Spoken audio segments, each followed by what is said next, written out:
noches damos inicio a nuestro curso bíblico. Conozcamos un libro de la Biblia, el Génesis. El objetivo de este curso es que podamos leer el libro del Génesis, pero leerlo bien, comprendiendo, sacando el mayor fruto posible de la lectura. Y para eso vamos a dar las grandes claves para comprender el libro del Génesis. Iniciemos invocando al Espíritu Santo, en el nombre del Padre, y del Hijo, y del Espíritu Santo.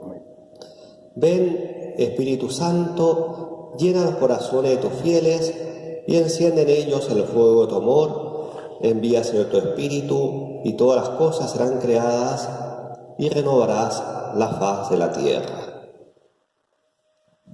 En el nombre del Padre, y del Hijo, y del Espíritu Santo. Amén. En esta primera sesión no vamos a abordar directamente el Génesis, sino vamos a dar algunas claves de lectura general de la Biblia y de comprensión del texto sin entrar todavía en el texto mismo. En primer lugar, como sabemos, el Génesis es el primer libro de la Biblia. La Biblia, más que un libro, es un conjunto de libros sagrados. Son 73 libros, 46 del Antiguo Testamento, 27 del Nuevo Testamento. El Génesis es el primer libro de la Biblia, el primer libro del Antiguo Testamento.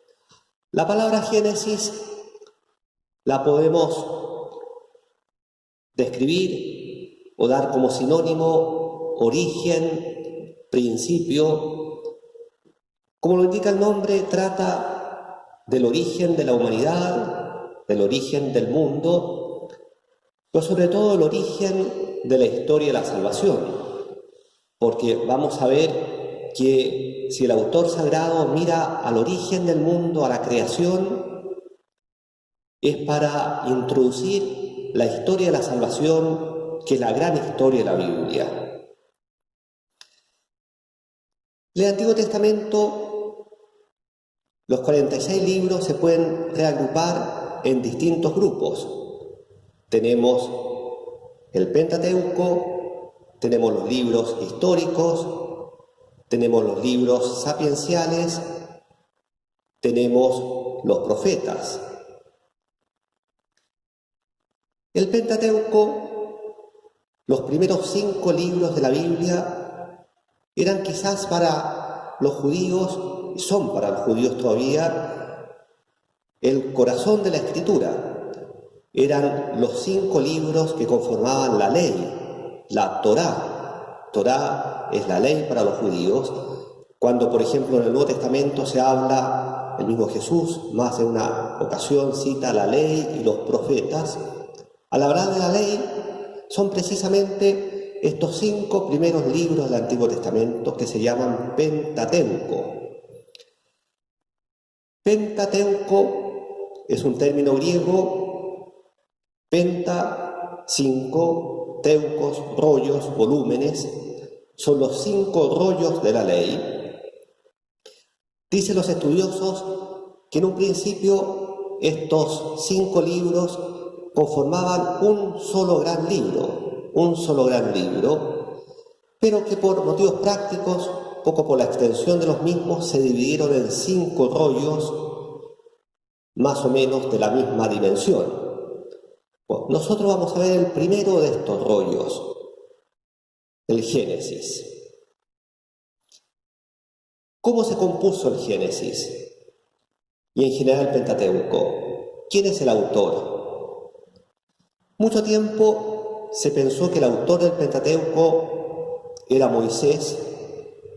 En realidad Moisés sin duda es el gran protagonista del Pentateuco, no del Génesis. En el Génesis todavía no aparece Moisés, pero sí en el resto de los 4 libros. Pero en realidad no hay un autor único. El Pentateuco va a recoger tradiciones del pueblo de Israel que se fueron transmitiendo a lo largo de los siglos, oralmente, también por escrito. Ustedes saben que en la antigüedad, mucho más que hoy día, la tradición oral era muy valiosa, tenía un valor muy grande, se transmitía habitualmente por los ancianos de un pueblo, de generación en generación, y tenía un gran peso, ¿no? Bueno, el Pentateuco recoge tradiciones que el pueblo de Israel atesoraba, ¿no?, durante siglos, y en su forma actual, como lo conocemos, parece ser que adquirió su forma definitiva hacia el año 400 a.C., gracias a la labor del escriba Esdras. Esdras, por lo demás, aparece en la Biblia. Pero fue una labor de varios siglos, se dice que al menos 600 años, al menos 6 siglos para llegar a su forma definitiva. Hay distintas teorías que no es tan importante conocerlas, y además son teorías, no hay certeza al respecto, ¿no? La teoría quizás más en boga por muchos años ha sido la llamada teoría documentaria, que en fondo habría habido 4 grandes tipos de documentos que después confluyeron en un solo texto. Bueno, no es tan importante saber eso, y como les digo, son teorías que a veces son desmentidas por otros autores, pero lo cierto es que es un proceso de varios siglos que recoge la historia de un pueblo que lleva muy en su corazón su historia, su legislación, su relación única con Dios, con Yahvé, el Dios único, como vamos a ver. Bueno, por eso que es la parte quizás más sagrada de la Escritura hasta hoy día para los hebreos, ¿no? Cuando se habla de la Torá, como decía, o la ley, es estos 5 libros del Pentateuco.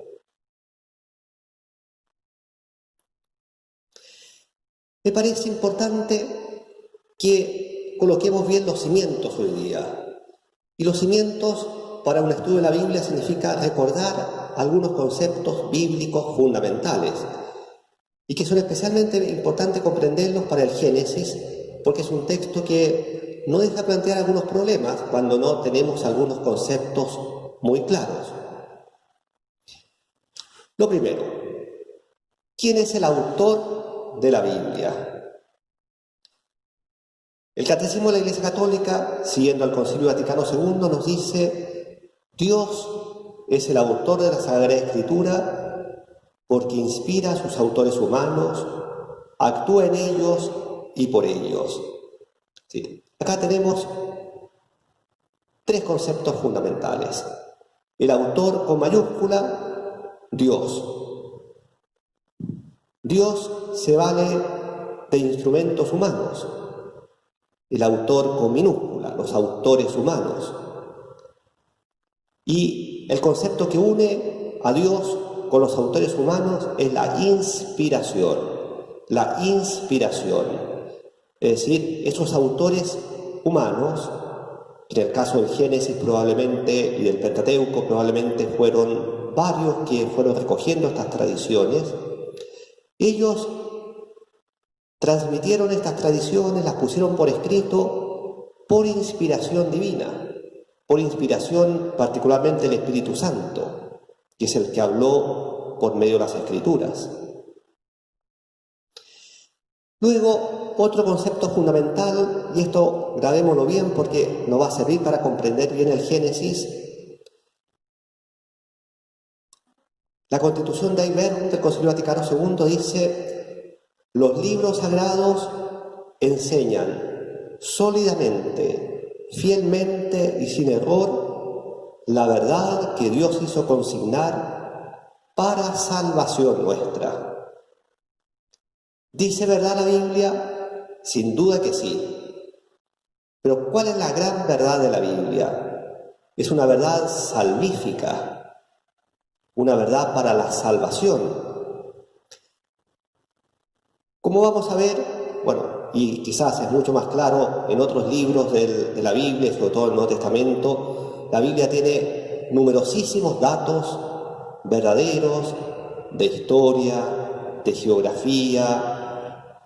Por ejemplo, la arqueología cada vez va descubriendo más cómo hasta los detalles geográficos, topográficos del Nuevo Testamento son verdaderos. Es impresionante eso, ¿no? Pero la Biblia no es un libro de historia, no es un libro de geografía, es un libro religioso. Por tanto, la verdad que la Biblia quiere transmitir es la verdad que Dios quiso consignar para nuestra salvación. Y quizás adelantando a lo que vamos a ver muy luego, esa verdad salvífica, a veces el autor bíblico, sobre todo en el libro que vamos a estudiar, la reviste de alegorías, símbolos, elementos tomados de la cultura, la época, pero que son meramente el envoltorio para transmitir esas grandes verdades para nuestra salvación. Entonces, grabémonos esto que es fundamental.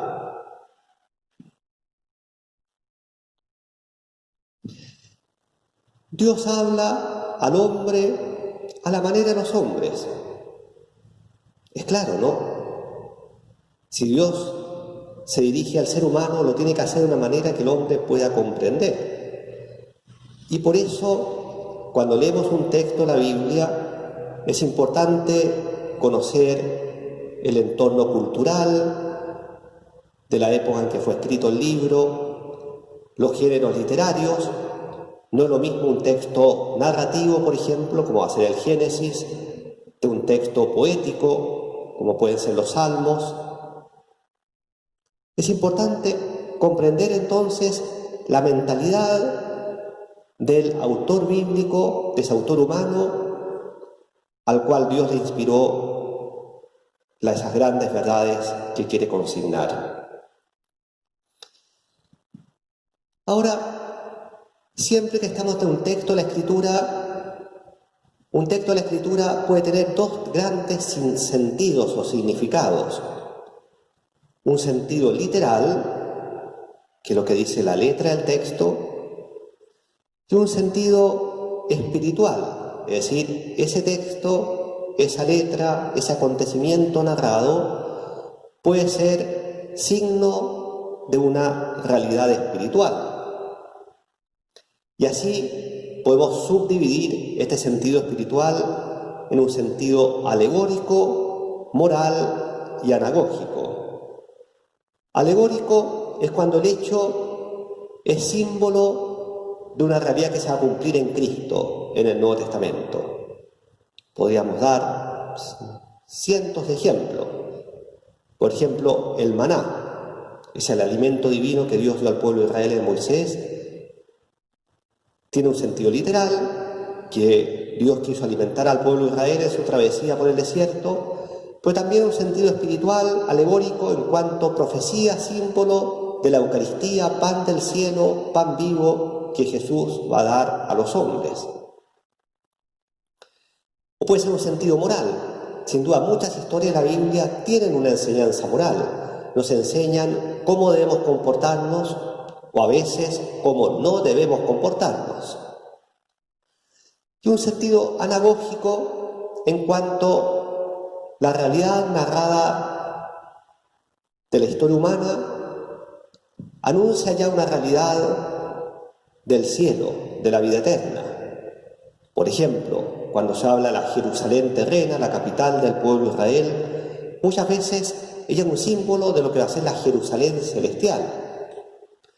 Entonces, no olvidemos tampoco esto, ¿no? Todo texto de la Biblia tiene un sentido literal, pero también un sentido espiritual.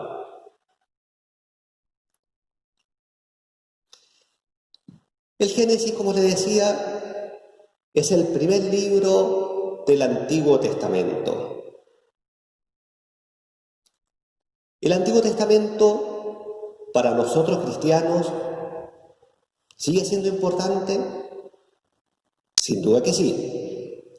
Ahora, es cierto que nosotros pertenecemos al Nuevo Testamento, a la Nueva Alianza, pero no significa que la Antigua Alianza, las Escrituras antiguas, no tengan una importancia y siguen siendo palabra de Dios, siguen siendo escritura divinamente inspirada.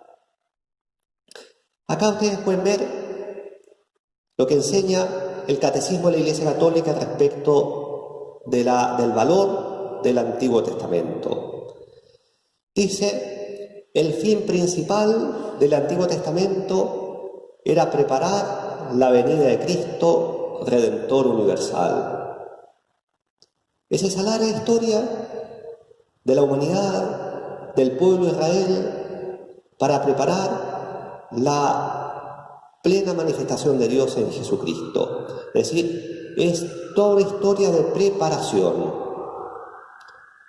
Continúa luego, aunque contienen elementos imperfectos y pasajeros, los libros del Antiguo Testamento dan testimonio de toda la divina pedagogía del amor salvífico de Dios. Es cierto, en el Antiguo Testamento hay elementos imperfectos, pasajeros, ¿no? Dios tiene una pedagogía para manifestarse al hombre. Es bonito eso. Dios como un pedagogo que nos va conduciendo a nosotros como un niño pequeño de la mano y poco a poco, paso a paso, nos hace avanzar en el conocimiento de la verdad.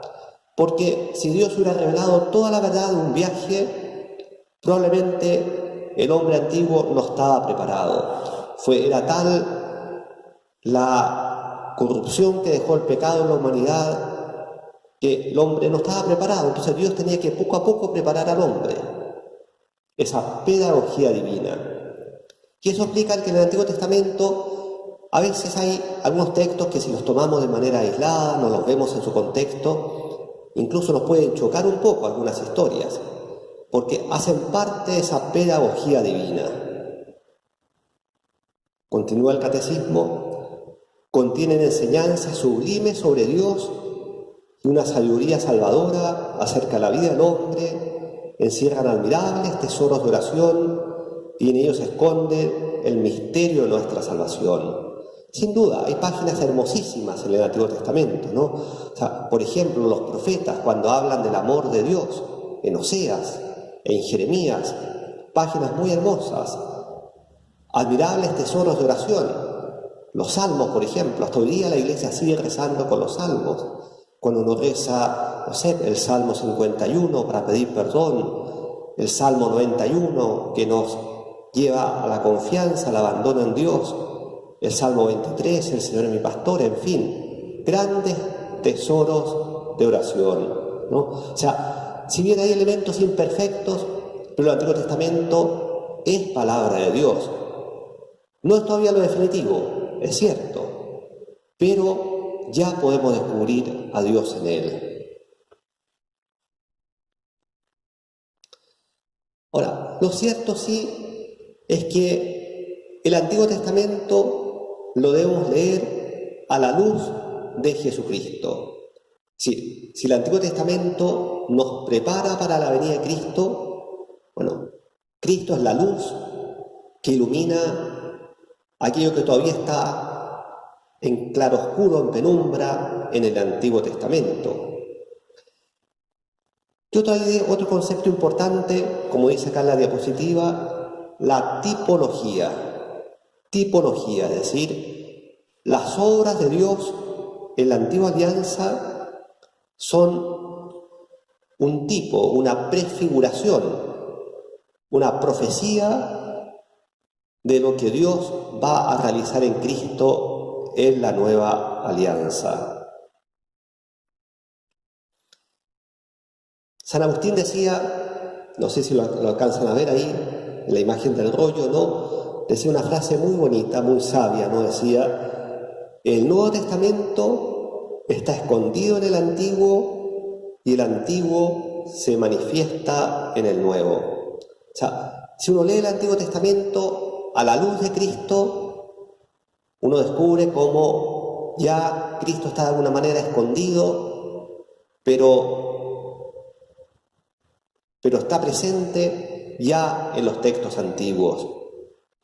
Y eso que en los textos antiguos a veces no estaba del todo claro, se manifiesta, se hace patente, adquiere plena luz en el Nuevo Testamento. El Nuevo Testamento está escondido en el Antiguo y el Antiguo se manifiesta en el Nuevo. Entonces, los cristianos leemos el Antiguo Testamento a la luz del Nuevo Testamento y no al revés. Un ejemplo, podríamos decir que el Antiguo Testamento es como el negativo de la foto. Si uno tomara el negativo de una foto, ¿uno puede distinguir la escena? Sí, pero los contornos todavía no son claros. Todavía es una imagen difuminada, podemos decir. Pero se distingue la escena. Bueno, eso es el Antiguo Testamento. En cambio, en el Nuevo Testamento tenemos la fotografía, ya todo claro, todo nítido.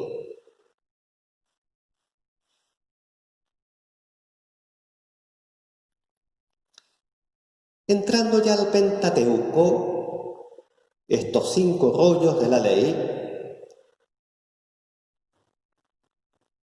si bien el Pentateuco, como yo le dije, abarca una historia de tiempo larga, pero hay una gran unidad interna. Es decir, esa unidad está dada por la fe en Yahvé, en Dios, el Dios único, como el fundamento de la identidad de Israel. En el Pentateuco, Israel, en el fondo, descubre que su identidad más profunda, su existencia misma, se fundamenta en la fe en el Dios único, en ese Dios que ya estaba presente en la creación, que eligió a Abraham, que le habló a los patriarcas, que iba a establecer la alianza con Moisés en el Sinaí. ¿Cuáles son los grandes temas del Pentateuco?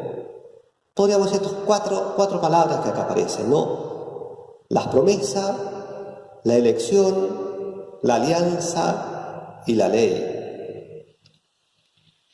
Las promesas.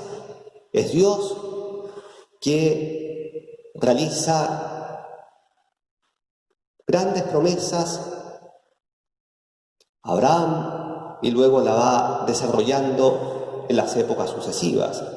Esa promesa es la tierra, en primer lugar, la tierra prometida, es la promesa de una relación especial entre Dios y el pueblo de Israel. Pero es una promesa que, en la medida que vamos avanzando en el Antiguo Testamento, cada vez se va orientando más hacia el futuro. La elección, Israel descubre que ha sido elegido gratuitamente por Dios. Bueno, esa promesa, esa elección llevan a la alianza. En realidad hay varias alianzas. Bueno, en esa alianza, Dios, el pueblo de Israel, Dios que promete, el hombre que debe ser fiel, y como garantía de esa fidelidad está la ley que Dios va a dar a Moisés. Bueno, esos son los grandes temas del Antiguo Testamento, del Pentateuco, ¿no? El Pentateuco es el libro de las promesas, podríamos decir, el libro de la elección de Israel, el libro de las alianzas, el libro de la ley. Nosotros vamos a ver, como sabemos, el primer libro, el Génesis. En el Génesis ya aparece la promesa y la elección. Ya aparecen unas primeras alianzas, todavía no la alianza más importante que va a ser la de Moisés. La ley todavía no aparece, eso va a ser más bien el libro siguiente, el Éxodo, pero hacia allá va el Génesis, ¿no? Ahora, estos grandes temas del Pentateuco, son temas que de alguna manera permanecen abiertos, es decir, es siempre una promesa, un impulso hacia el futuro, un futuro cuyo horizonte se va agrandando cada vez más, promesas que, claro, nunca alcanzan su plena realización en la historia concreta de Israel, porque el pueblo de Israel muchas veces es infiel a Dios, pero así cada vez se va orientando más hacia Cristo, que será el cumplimiento definitivo de las promesas.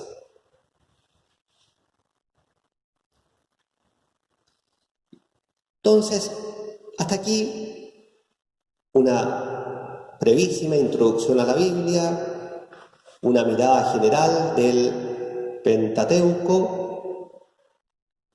Y ahora entremos en el Génesis, que es el objeto de nuestro estudio. ¿Cuál es la estructura general del Génesis? Es muy simple. Son 50 capítulos y hay dos grandes partes. Los primeros 11 capítulos narran esa historia primitiva que mira a los orígenes del mundo, los orígenes del hombre, hasta entroncar con la figura de Abraham. Podríamos decir la historia primitiva o la prehistoria de Israel. Porque la historia de Israel en realidad va a comenzar con Abraham. Hasta antes estamos en la prehistoria de Israel. Entonces esa es la primera parte, los 11 primeros capítulos. A partir del capítulo 12 hasta el capítulo 50 es la historia de los patriarcas, esos grandes antepasados del pueblo de Israel, ¿no? Los patriarcas, hemos escuchado esa expresión. ¿Quiénes son los patriarcas? Son básicamente Abraham, Isaac, Jacob y sus 12 hijos, que van a ser las 12 tribus de Israel. Entonces, en esta segunda parte, a su vez, podemos distinguir tres divisiones. La historia de Abraham, el padre de la fe para Israel, y también para nosotros, sigue siendo nuestro padre en la fe. Dentro de la historia de Abraham está de alguna manera subordinada la historia de su hijo Isaac. Luego, una segunda gran división, la historia de Jacob, nieto de Abraham, el hijo de Isaac. Y junto con Jacob, algo se habla de Saúl también, que es su hermano. Y luego, la tercera división, los 12 hijos de Jacob y en particular la historia de José. Ahí tenemos la estructura del Génesis. Esto es lo que vamos a ver en nuestro curso. Esto es lo que yo espero que ustedes puedan leer. Son 50 capítulos, tenemos poco más de un mes para leerlo. Va a ser una gran aventura. Vamos a descubrir cosas muy hermosas. Así que los animo a avanzar en este camino con la esperanza de que el Señor nos pueda hablar a través de estos textos que tienen probablemente más de 3000 años, pero a través de los cuales Dios nos sigue hablando hoy día.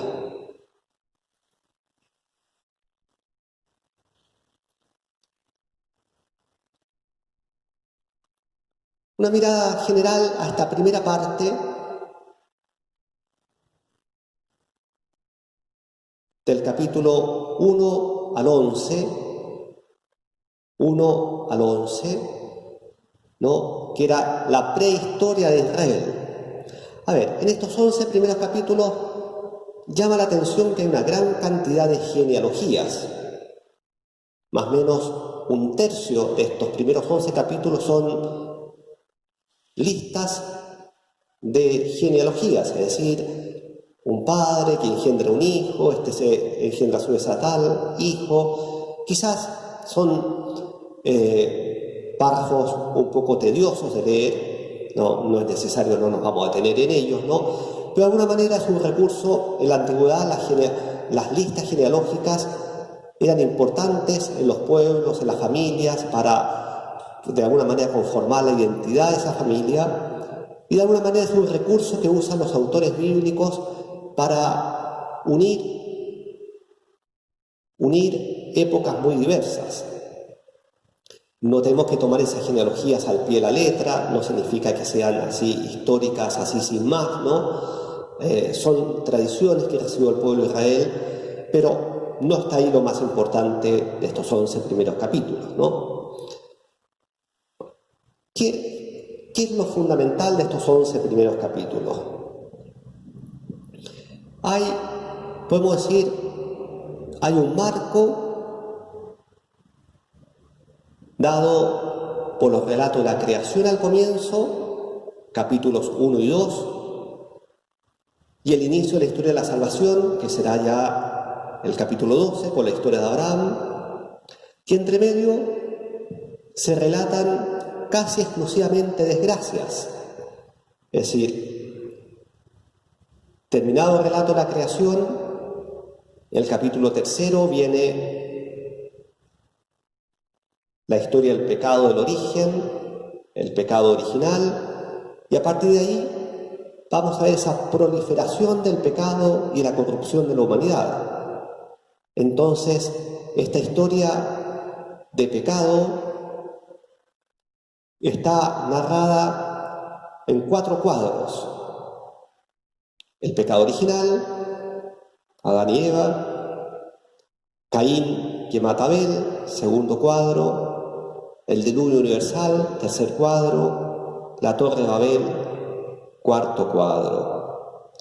Pero ya vamos a ver que si bien la historia de la salvación es explícita a partir del capítulo 12 con la elección de Abraham, pero ya lo vamos a ver, ¿no? Esto no es solamente una historia de pecado, es ya, se vislumbra ya esa salvación, esa historia que Dios quiere iniciar con el ser humano, porque ya la creación es manifestación de la bondad de Dios. La creación, si es revelada la creación en esos 2 primeros capítulos, es como el primer paso hacia la alianza, porque la creación, como les decía, es el primer testimonio del amor todopoderoso de Dios. Por eso podríamos decir que, y de hecho vamos a ver, el primer anuncio de la salvación se da inmediatamente después de la caída. También introduciendo acá el relato de la creación, que vamos a ver ya la próxima semana. A ver, a veces hay gente que piensa como que habría contradicción entre la fe y la ciencia, entre lo que la Biblia enseña sobre la creación y lo que la ciencia ha descubierto. Eso es falso, absolutamente falso, no hay contradicción. La ciencia, en estos últimos décadas, siglos podemos decir, ha hecho grandes descubrimientos sobre el origen del mundo, el universo, y todos esos descubrimientos nos llevan a admirar la grandeza del Creador.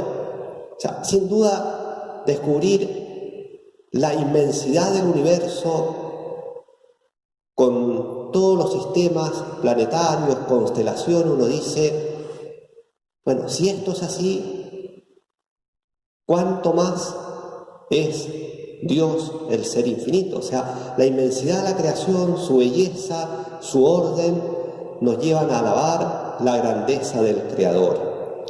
No hay contradicción. Lo fundamental es comprender que la fe y la ciencia responden a preguntas distintas. Grábense esto, ¿no? Responden a preguntas distintas. Y el Catecismo de la Iglesia Católica lo explica muy bien, ¿no? Dice, no se trata solo de saber cuándo y cómo ha surgido materialmente el cosmos, ni cuándo apareció el hombre. Bueno, eso que lo diga la ciencia, que lo diga la biología, la paleontología. ¿Está bien? El cuándo y el cómo.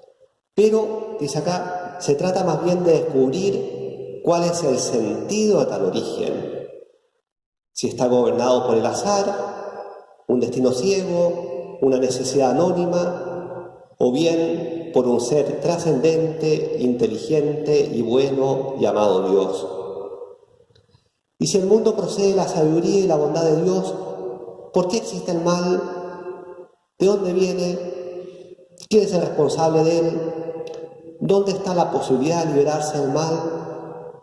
Bueno, esas son las grandes preguntas a las cuales quiere responder la Biblia y en particular estos primeros capítulos del Génesis. Son preguntas distintas. A ver, ¿cuándo? ¿Dónde? ¿Cómo? Bueno, que lo diga la ciencia. La Biblia no es un libro científico, como decíamos, no es un libro de historia.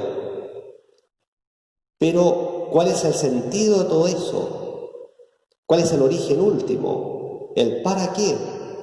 ¿Cómo se compagina la bondad de la creación con la existencia del mal en el mundo? Bueno, esas son preguntas de otro orden. Son preguntas que tienen que ver con nuestra salvación. A eso responde la Biblia, a eso responden estos dos primeros capítulos. Recuerden lo que decíamos recién. La Biblia enseña la verdad para nuestra salvación, para nuestra salvación.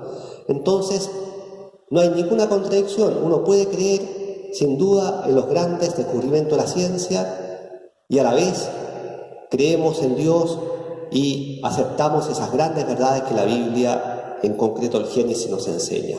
Esto lo veremos con más detalle en la próxima clase respecto a la creación. Bueno, vamos a ver que la creación en realidad son dos relatos complementarios en los capítulos 1 y 2. Ahora, el concepto de creación no fue un invento del pueblo de Israel. Otros pueblos en la antigüedad también lo tenían. Lo propio del pueblo de Israel es que va a vincular el concepto de creación con la fe en el Dios único. Vamos a ver la próxima clase. En la antigüedad, en los pueblos vecinos de Israel, habían también otros relatos de creación, que algunos tienen algunas similitudes también con el relato del Génesis, pero esto ya estoy adelantando lo que vamos a ver, ¿no? Uno puede descubrir en el relato de la Biblia una total desmitologización. Es decir, si esos relatos de otros pueblos eran relatos mitológicos, vamos a ver el gran esfuerzo del autor de la Biblia de sacar todos los elementos que tienen que ver con la mitología para centrarse en la acción creadora del Dios único. Lo veremos eso la próxima clase. Bien, con esto terminamos nuestra introducción. Una breve tarea. Cada clase va a haber una tarea cortita y al final del curso, quienes hayan hecho toda la tarea pueden optar a un buen premio. ¿Cuál es la tarea ahora?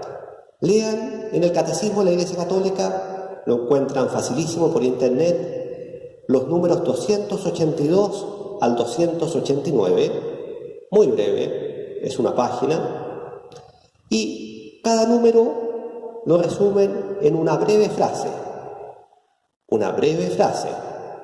Cada número es un pequeño párrafo de este porte, serán 7 o 8 líneas, y ustedes me la resumen en 1 o 2 líneas.